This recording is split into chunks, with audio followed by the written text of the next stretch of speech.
Hello everybody, getting ready to do lesson 11.2, Geometry 1, part 1. 11.2, Properties of Tangents, and we have a 34-point classwork sheet here with this lesson, part 1. And then we have 0 points of notebook taking for this lesson here. Today's bell work teachers is solving an equation, and then draw the quadrilateral using the slopes of the segments to determine whether the quadrilateral is a parallelogram. So here are our points for a quadrilateral to see if it is indeed a parallelogram, and they want you to use slopes here. So give your students 7 minutes to do this one, maybe even 8 minutes. That's going to take some time here. Okay, welcome back. And then for number 1 is x equals 10. Now for the bottom here, this is what your plot should look like. And then our slope of QR, RS, PS, and QP. These will be the slopes here. So you have RS, and PQ, or QP, or -2. So the opposite sides have equal slopes, so they are parallel. So PQRS is a parallelogram. That would be how you would prove it. It is a little time consuming, but it's a good exercise on slope.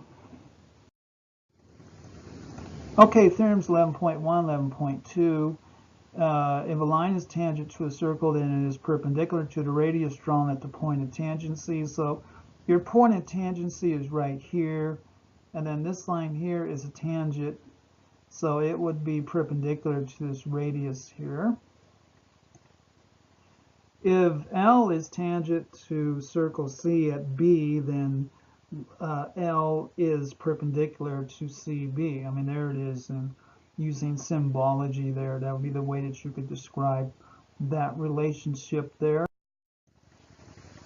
Theorem 11.2. In a plane, if a line is perpendicular to a radius of a circle at its endpoint on the circle, then the line is tangent to the circle. So that's another way. That's looking at from the tangent side of the situation.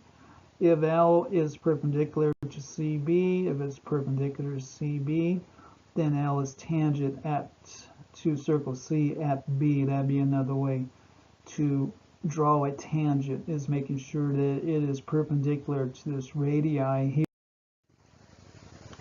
Example 1, use properties of tangent. So AC, line AC is tangent to circle B at point C. Find BC. So we need to find BC here. So if it is tangent, we know one thing. BC is a radius to circle B, so you can apply theorem 11.1 to conclude BC and AC are perpendicular, and when two lines are perpendicular, it means it's a right angle here. So angle BCA is a right angle, and triangle BCA is a right triangle. To find BC, use Pythagorean theorem. So we're going to use a Pythagorean theorem to find. We have the lengths of our other two sides here. We can use that in our Pythagorean formula. And we need to find BC squared, and then we add together. So BC squared will be 5. So BC will equal 5 for that. Okay, students, our first guided practice in our independent practice. AB's tangent, find the value of R. So we got a situation here for R.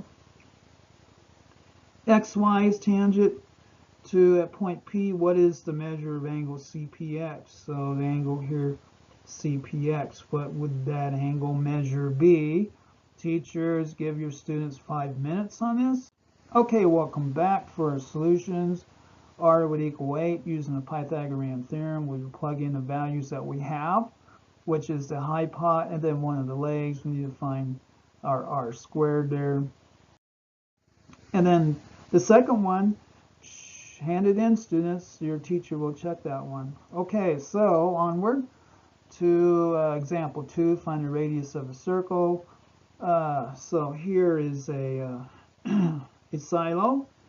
We know this, but we need to find out R here. We need to find the radius. The distance to a point of tangency is 16 feet. From out here, what is the radius of the silo? The distance to a point of tangency is 16 feet. So we know this is a right angle here. This is 16 feet. This would be 8 feet. 8 feet? Or 8 feet to here, I guess, is what it would be. So we got two r's here that we need to find. Tangent BC is perpendicular to radius AB. Well, this is perpendicular at B. So triangle ABC is a right triangle. So you can Pythagorean theorem on this one. So we set this up here, a Pythagorean. So we know r plus 8 squared, equals r squared plus 16 squared. That's one way to do it here. This is r plus 8 feet squared.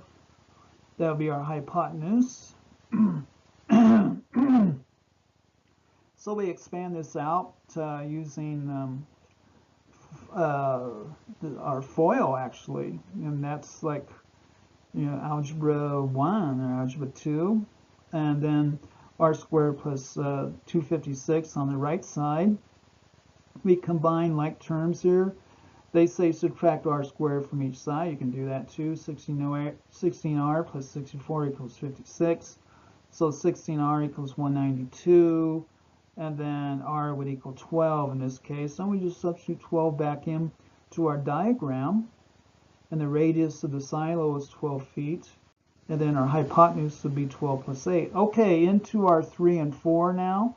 Teachers, give your students 5, 6, 7 minutes for this one. Okay, welcome back for our solutions. We use our Pythagorean theorem again. We plug in the values we know, and then we solve for our unknown, which would be r squared. R would equal 3 here. The same thing down here.